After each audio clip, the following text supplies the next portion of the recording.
Hey, Uncle Mark. Oui. I have here's this literally just happened this week to me. I sneezed and broke a rib. I don't know, I may not have broken it, but I severely injured my own chest at the sternum. And at first I thought, yeah, that's just a thing that happens.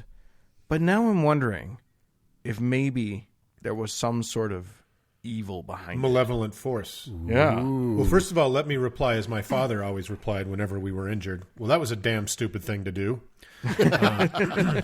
But then maybe Fair. you're right. Maybe there is a malevolent a force trying to affect some sort of injury upon you. Yeah. Yeah. Well, Doug, I Uncle think Doug, we should do you ask know- Uncle Doug what he's up to. Yeah, exactly. What have you been doing with yourself, Uncle Doug? what's this doll for? Nothing. Nothing at all. Well, dear uncles, as we have seen many times in the religions we have covered on this show, religions often, very coincidentally, seem to reflect the character, the history, and even the physical characteristics of the people who make up the membership of those religions. Of course. that's Go weird. figure. This is why Mormonism is so white, Branch Davidians are so dead, and Scientology is so stupid. So, what would a religion look like if its origins were in perhaps the world's unluckiest place? A place that has been the center stage for basically all of the worst things that people have done to people for the past 500 years. A place that has had a run of terrible luck from the first voyage of Columbus straight through to the present day. A place that has been picked on and exploited by nearly every major power in the world. Boston. What would Boston? I was going to say Nebraska. Whatever. What would that religion look and feel like, and how would we, the perpetrators of much of the violence that has happened to it, perceive it? Well, today let's talk about Haitian Vodou. Haitian Vodou is a syncretic religion, meaning that it is a religion made up of several distinct traditions.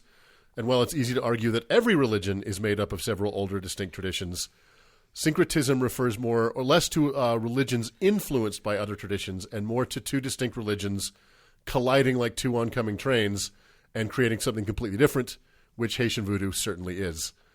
Although there may be upwards of 40 million adherents, it is widely considered to be one of the world's least understood and therefore most maligned religions. 40 Did you million say people? 40 million? 40 million. That is a surprising number. It's a surprising number. It has a lot to do with the various repeated Haitian diasporas where Haitians have fled the island to the United States and all other countries looking for a better life and taken voodoo with them. So a lot like, there's more Irish in Boston than there are in Ireland. There are more adherents to voodoo outside of Haiti than there are in it, but almost all of them are Haitian or of Haitian descent, right? So, Uncle Dan, you took I was going to say, it is widely considered to be one of the world's least understood and therefore most maligned religions. And as we'll talk about, all of the reasons for this are not good. So if white guilt is not your thing, you should probably stop listening right now. And Is that a thing? You'll have to explain that to me. Well, we're going to talk a lot about. I think missionary Uncle Doug would probably need to stop listening at this point. Uncle Dan, you took a dive into Haitian voodoo all the way back in episode 11, focusing specifically on the voodoo spirit Baron Samedi. Yeah. Today we're going to go a bit deeper and try and at least perturb the surface of the entire religion. So let me know if you guys have had a different experience, and I'd love to hear from the listeners too. But growing up, voodoo was portrayed in American popular culture and even in the news as pretty much pure evil. Yeah. Every reference to voodoo was dark, emphasis on dark, magic, blood magic, voodoo dolls, the casting of spells, the raising of zombies from the dead, etc. Necromancy. All that. I mean, I remember there were references to voodoo in various movies, TV shows, and I remember the media even doing like an expose on it. I think it was 60 Minutes or Inside Edition, and none of the portrayals were positive or even instructive as to what voodoo was. It was some nebulous evil lurking in those dark and dangerous islands in the Caribbean.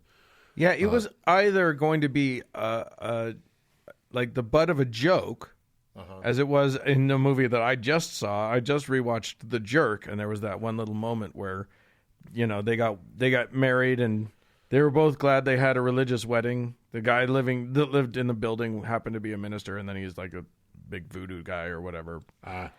Or it was terrifying. Terrifying. It literally like magic that you could not stop that was going to get you. Growing up for me, it was just my community considered it real as shit, not to be touched, not to even be thought of, right? Right. It was somehow even like a little bit below, like more dangerous than Satanism. Yeah. Yeah. So even when I started researching for this segment, Sorry, Doug. I think because it was kind of felt very polytheistic. right? Like it was understood, even if it wasn't understood improperly. It was kind of understood like that. Which And it was again, as we'll also talk about, black folks. also black Yeah, of folks, course. as we'll First talk and about, everything people talk about voodoo in our popular culture is wrong. Everything, and even as I was researching for this segment, I kept hearing one word come up over and over in my mind, and that word was spooky. And that's part of my training as a white Utahn. What is and isn't spooky is in the eye of the beholder, and Haitian voodoo is most definitely outside of my white bread Mormon upbringing. But what sucks about that is it is a vibrant, interesting, deep, and fascinating religion practiced by a people far, far hardier and resilient than we are. But most of us have a very tarnished view of it. And when knowing what the Haitian people have been through and how kind and generous they are, and you split screen that against crazed American Karens who haven't yet missed a meal but whose roots are showing, aggressively coughing into the faces of healthcare workers, it's hard not to feel a little culturally inferior. Yeah, their roots are showing in more ways than one. Right. So, as we take a dive into this religion, we kind of have to run on a dual track as to why it is so misunderstood, so feared, and so maligned by outsiders. So, but before we begin, let's not forget that voodoo is a religion, and therefore, and unsurprisingly, we'll have a lot to answer for, just like any other religion. However, at least on the body count scale, it doesn't even rank. Because nobody dies. They all come back as zombies. Because they keep bringing them back to life. That's the trick. That's right. I win. My typical pronunciation disclaimer, I'm going to do my best, but I'm going to fuck some words up, so go easy on me. I would never jump down your throat for mispronouncing Nephi, Moroni, or Mohanre Moriankamer, so don't jump down mine. So, let's dive in. At its most fundamental level, Haitian voodoo is a mix of the West African Yoruba religion brought to Haiti by enslaved Africans and Roman Catholicism, which was forced on those same peoples by their Spanish and French enslavers. The word voodoo itself has several different meanings. It loosely refers to mysterious forces that govern the world, but also to several art forms, including dance and drum playing. Practitioners will use the term to refer to their religion, but they more commonly refer to themselves as those who serve the spirits, or Sevite, among other harder-to-pronounce names. Interestingly, the spelling of the word itself has become a subject of controversy. It is now commonly spelled Vodou, which is to differentiate it from Louisiana voodoo, spelled Voodoo, which is a related but pretty distinct belief system. This was also done because the Voodoo spelling has taken on many negative connotations, which that's how I remember it being spelled when I was a kid, right? Yeah. Yeah. So the Yoruba religion upon which voodoo is principally based is still very much in existence and practiced by the Yoruba people that number about 44 million and live mostly in Nigeria, Togo, and Benin in Western Africa. Of course, because of the transatlantic slave trade, there are descendants of the Yoruba in the U.S., all over the Caribbean, Brazil, Venezuela. As a result, influences from the Yoruba religion can be found in every corner of the Americas, and it heavily influences Cuban Santeria and Brazilian Candomblé. In fact, Voodoo, Santeria, and Candomblé are referred to as sister religions, and they are not in competition. In fact, one of the characteristics of Voodoo is that it not need be practiced exclusively. There are many Catholic and even Mormon Haitians that attend church every Sunday and still practice Voodoo. Wow. So, Love that. Yeah. Let's talk a bit about the beliefs of Voodoo, and then we absolutely have to talk a bit about Haitian history because it's both incredible and incredibly sad. One of the core beliefs of Voodoo comes from the Congolese tradition of Kanga, that's Kanga, which is the tying of the soul to something tangible. A misunderstanding of this belief is the origin of the not at all a thing voodoo doll, which we'll get to. Unlike Catholicism, voodoo does not have a centralized priesthood or hierarchy or a set of scriptures. And the attitude towards homosexuality and even transsexuality is as accepting as anywhere in the world. However... Meaning not. No, right. Well, I mean, there's places where it's more tolerated, and one of those places is in Haitian voodoo. There is some unfortunate homophobia and transphobia in Haiti, but that comes from the Roman Catholic influence. So thanks a lot, guys. Of course it does. Yay, Catholics. Like Catholicism, it is a nominally monotheistic religion, but in both cases, that term is being stretched to the breaking point. The main god and creator of the universe is called Grand Met or Bon Dieu, who is a remote and transcendent figure. Although there are forces and avatars of evil, there is no great antagonist akin to Satan. There is a pantheon of lesser deities known as the Iwa, a.k.a. Mysterie, Ange, or Les Invisibles. The Iwa function very much like the Greek, Roman, Mayan, and indeed the Catholic pantheons. After all, what are the Catholic saints if not minor gods with distinct personalities and responsibilities? The Iwa can be either kind or cruel in their dealings with people. The Iwa are divided into into distinct nations, there's more than two, which are based on how the West Africans were divided into quote-unquote nations by their slavers, based not on their origin, religion, or language, but on which port they departed from in chains. Oh, my God. Wow.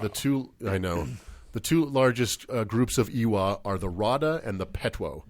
The Rada Iwa are the sweet-tempered and kind deities, while the Petwo Iwa are the forceful and violent ones, and are therefore associated with transgression and fire. It's worth mentioning that the Petwo Iwa, the evil ones, are thought to be more powerful than the Rada Iwa, and it's humans and the good that they do that help balance the scales. So it's just an interesting little side note. That's ironically optimistic about human nature for Truly. for Haitians. Yeah, of all people, right? Yeah. Many of the Iwa are direct correlations with Roman Catholic saints. The Iwa of agriculture, Azaka, is the voodoo version of Saint Isadora. The Iwa of love and luxury, Exili Frida, is the Mater Dolorosa. Dan Bella is Saint Patrick. The twins Marasa are the twin saints Cosmos and Damien, and it goes on and on and on. There's a ton of the Iwa that are direct correlations, and their visages are, slight variations on the very, Roman Catholic images of the saints. Right. Yeah. The most revered Rada Iwa, and the first to be saluted in voodoo rituals, is Papa Legba, who is the protector of gates and fences. And like the Roman goddess of the hinge Cardia we covered back in episode 135, while hinges and fences seem like silly things to us, they are the gateway to the home, and therefore of fundamental importance. Papa Legba is an old, bent-over, lovable man with a cane and a pipe, and is also the Iwa of the crossroads, specifically the cardinal points of the crossroads, right? This leads us to my favorite Iwa we're reading up on this, the Retwo Iwa Kalfu. Kalfu is an Iwa of the crossroads, but he's the Iwa of the in-between points of the crossroads. So he's kind of like just almost like the upside down, right? He's similar, but just a little bit different. He's depicted, you should look him up. He's depicted as a young, very handsome man dressed in a tailored red and black suit with a black top hat. Super cool looking. He looks a lot like Baron Samedi that you talked about in episode 11, Dan, except that he's not skeletal, at least in most cases. Oh, that's too bad. Yeah, and while Samedi was a Loa, or spirit, Kalfu is an Iwa, or, minor god. His favorite drink, this is awesome, his favorite drink is rum infused with gunpowder. Yes. And he dispenses bad luck and misfortune. For obvious reasons, you should not speak to or in the presence of Kalfu. Okay, let me write that down. This is kind of interesting. Kalfu seems to be a direct correlation to the Yoruba trickster god Isu Eligbara, the sole messenger of the Yoruba pantheon to the world of humans, who therefore speaks every language and then also conveys the wishes of humans back up to the gods, and is also the god of the crossroads. So, all right. He's a busy guy. Yeah, right? Given that Haiti, as we'll discuss, is such a poor country, the dress code of voodoo is pretty casual, but one thing is pretty common is the use of black funeral clothing, so black frock coats or black veils, top hats, and sunglasses. It's hard not to be a bit jealous of this, especially because my dress code as a young Mormon was an overstarched white button-down, a clip-on tie, and Uncle Mark's old corduroy.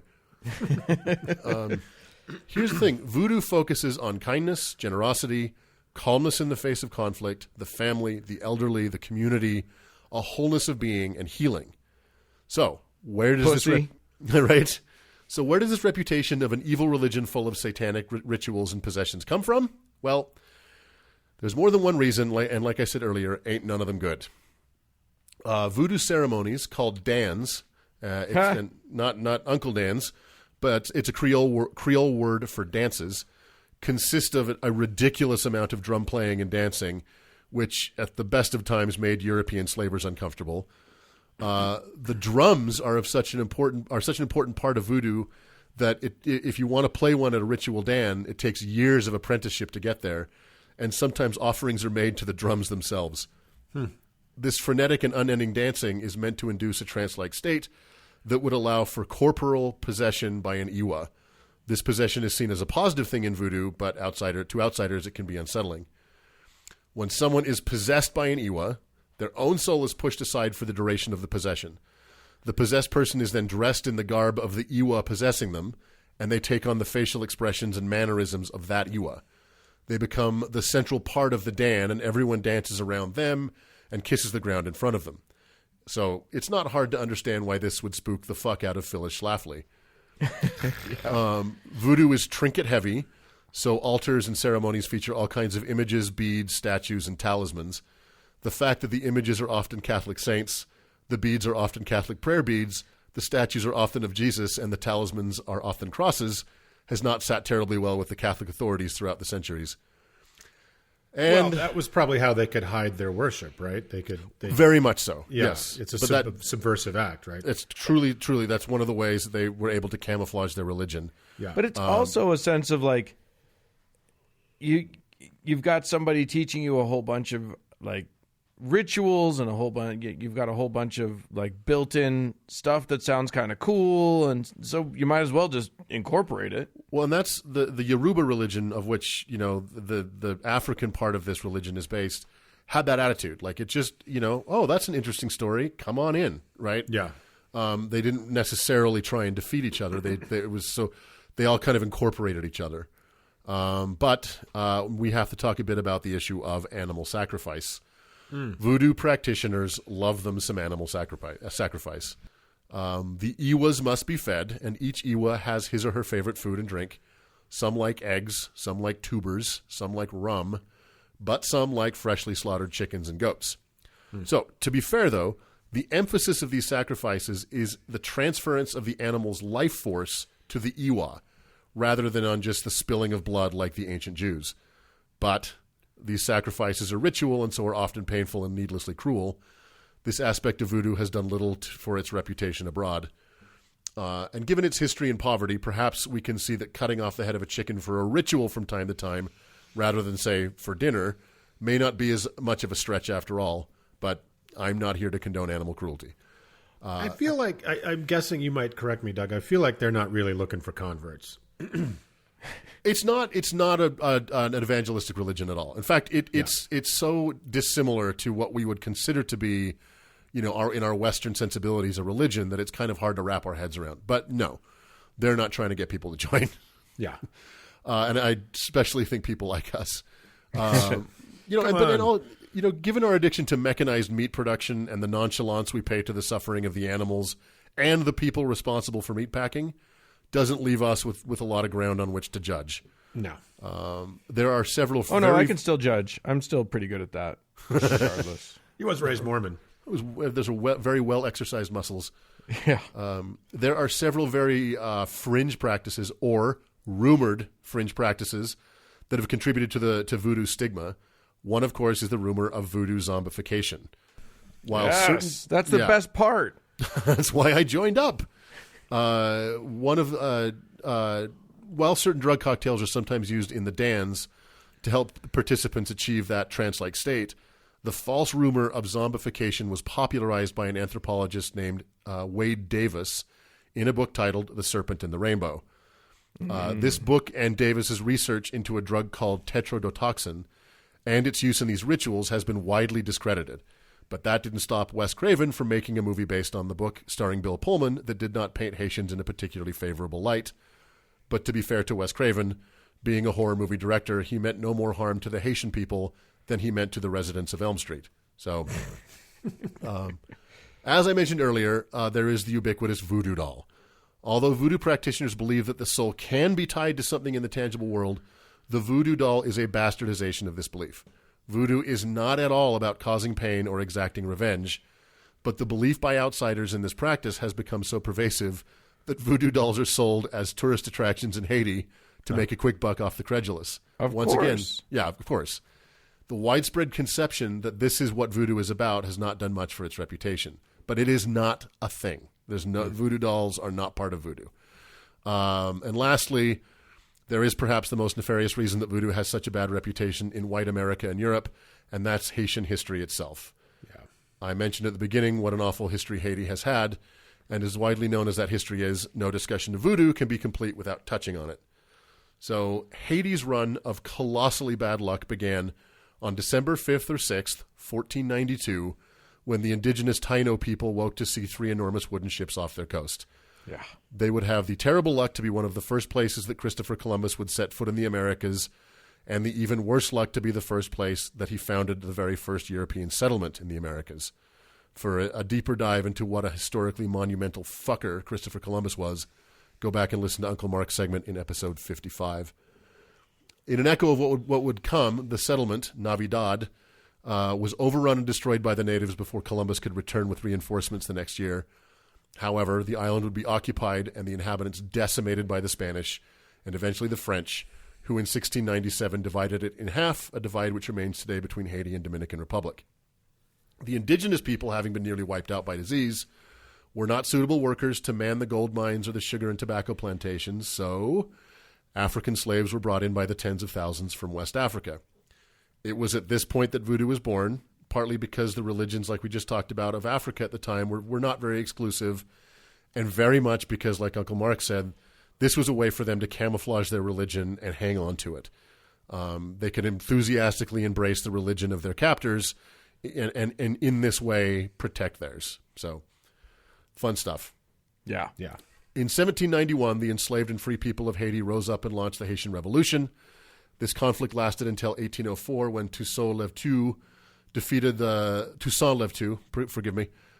forces of Napoleon Bonaparte, and Haiti was declared an independent nation on January 1st.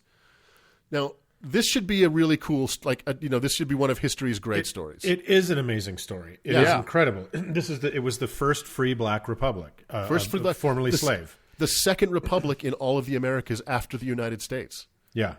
It's an incredible story. It's the biggest underdog story ever, and it's amazing.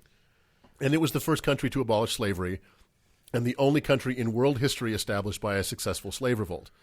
That's pretty fucking amazing. Yeah. Yeah. After the defeat of the French, the Catholic Church pulled out of Haiti for several decades.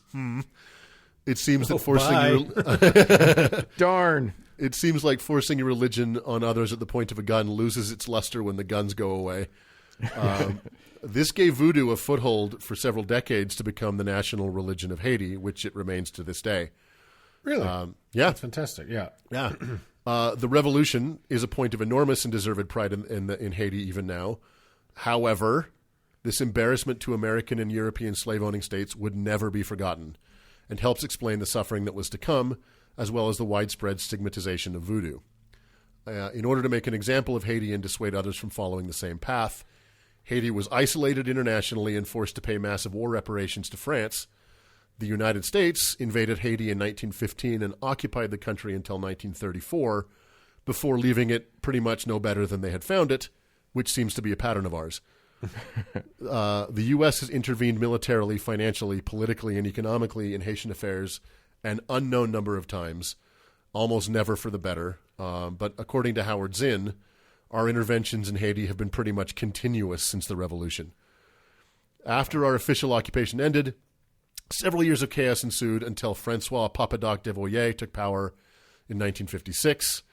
The reign of terror he and his son Jean-Claude Baby Doc Devoyer lasted until 1986. This is a pretty, go read up on this if you don't know about it. It's pretty much as dark a history as... It was hell on earth, and they had the Tonton Macout's secret police, and it was brutal. But good Catholics. They were good Catholics. Exactly. Yeah. So, yeah, and then when they finally were out of power, the country was left in corrupt and violent leadership.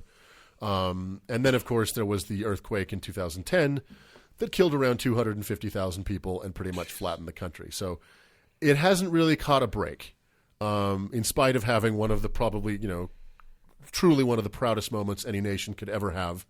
One of the few nations on the planet that defeated fucking Napoleon Bonaparte. Right. Except for maybe the British Empire, right? Truly amazing.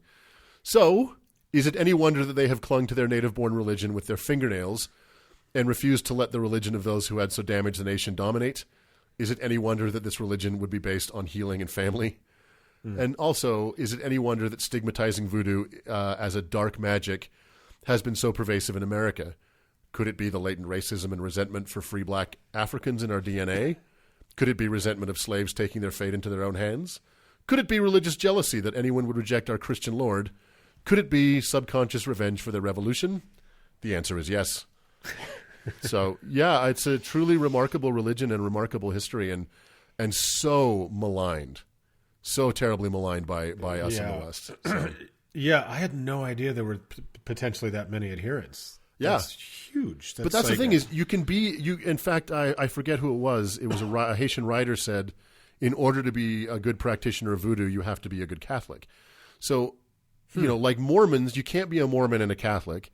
So, but you can be a Mormon and a practitioner of voodoo. So, well, not according to the Mormons, but no, not according to the Mormons, truly. But that way, there's many people who identify as practitioners, but also identify as Catholic or other thing. Right. So it's no wonder there are so many, right? Yeah. Well, it's like 10 times the number of Mormons, which I think is a nice little statistic to have tucked away in your brain if you're ever talking to the missionaries. So, yeah, it's fascinating. So there you go. There's voodoo. All right. Well, Let's put a pin in it and move on. Racism. Boom!